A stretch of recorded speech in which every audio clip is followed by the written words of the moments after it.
राधे राधे, श्री कृष्णा। हम पढ़ेंगे श्रीमद् भगवत गीता का 7वें अध्याय का महात्म्य। भगवान शिव कहते हैं, पार्वती, अब मैं 7वें अध्याय का महात्म्य बतलाता हूँ, जिसे सुनकर कानों में अमृत राशि भर जाती है।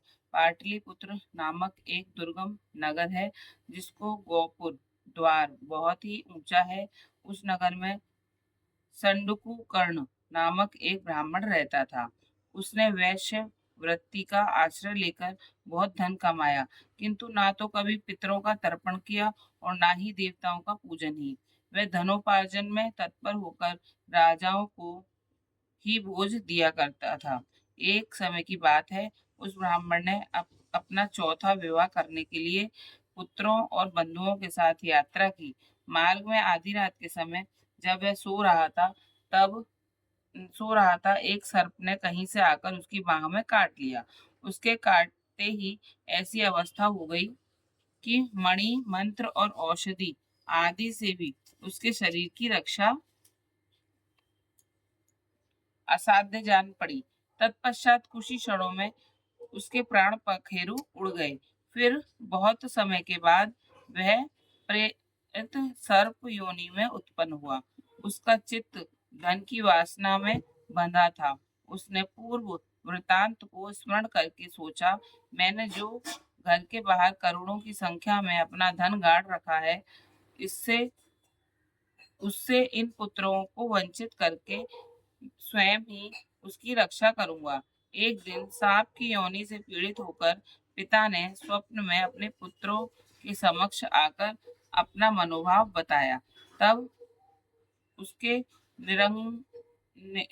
निरंकुश पुत्रों ने सवेरे उठकर बड़े विस्मय के साथ एक दूसरे से स्वप्न की बातें कही।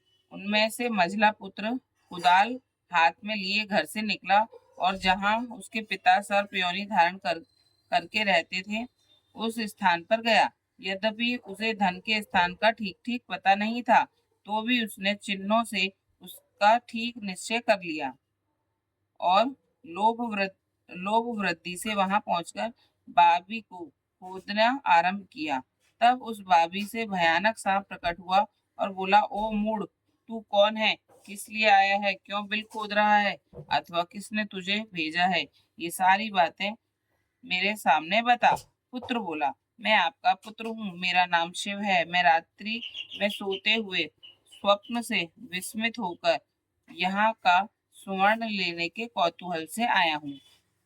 पुत्र की यह वाणी सुनकर वह सांप हंसता हुआ उच्च स्वर से इस प्रकार स्पष्ट वचन बोला, यदि तू मेरा पुत्र है तो मुझे शीघ्र ही बंधन से मुक्त कर।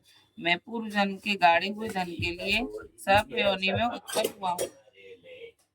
पिता पुत्र ने पिताजी, आपकी मुक्ति कैसे होगी? इसका उपाय मुझे बताइए, क्योंकि मैं इस रात में सब लोगों को छोड़कर आपके पास आया हूँ। पिताजी ने कहा, बेटा, गीता के अमृत में 7वें अध्याय को छोड़कर मुझे मुक्त करने में तीर्थ, दान, तप और यज्ञ भी सर्वथा समर्थ नहीं है। केवल गीता का 7वां अध्याय ही प्राणियों के जरा मृत्यु आदि दुखों को दूर करने वाला है। पुत्र, मेरे श्राद्ध के दिन 7वें अध्याय का पाठ करने वाले ब्राह्मण को श्रद्धा पूर्वक भोजन कराओ।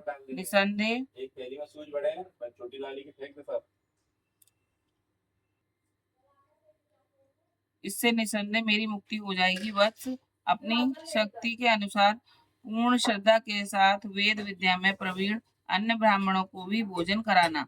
सर्प योनि में पड़े हुए पिता के ये वचन सुनकर सभी पुत्रों ने उसकी आज्ञा के अनुसार तथा उससे भी अधिक किया। तब शंखपूर्ण ने अपने सर्प शरीर को त्याग कर दिव्य देह धारण किया और सारा धन पुत्रों के अधीन कर दिया। पिता ने करोड़ों की संख्या में जो धन बांटकर दिया था, उससे वे सदाचारी पुत्र बहुत प्रसन्न हुए। उनकी बुद्धि धर्म में लगी हुई थी, इसलिए उन्होंने बावली, कुआं, पोखरा, यज्ञ तथा देव मंदिर के लिए उस धन का उपयोग किया और अन्नशाला भी बनवाई। तत्पश्चात 7वें अध्याय का सदा जप करते हुए उन्होंने मोक्ष प्राप्त किया। पार्वती, यह तुम्हें 7वें अध्याय का माहात्म्य बताया गया है। इसके श्रवण मात्र से मानव सब पातकों से मुक्त हो जाता है। ओम नमो भगवते वासुदेवाय नमः। ओम नमो भगवते वासुदेवाय नमः।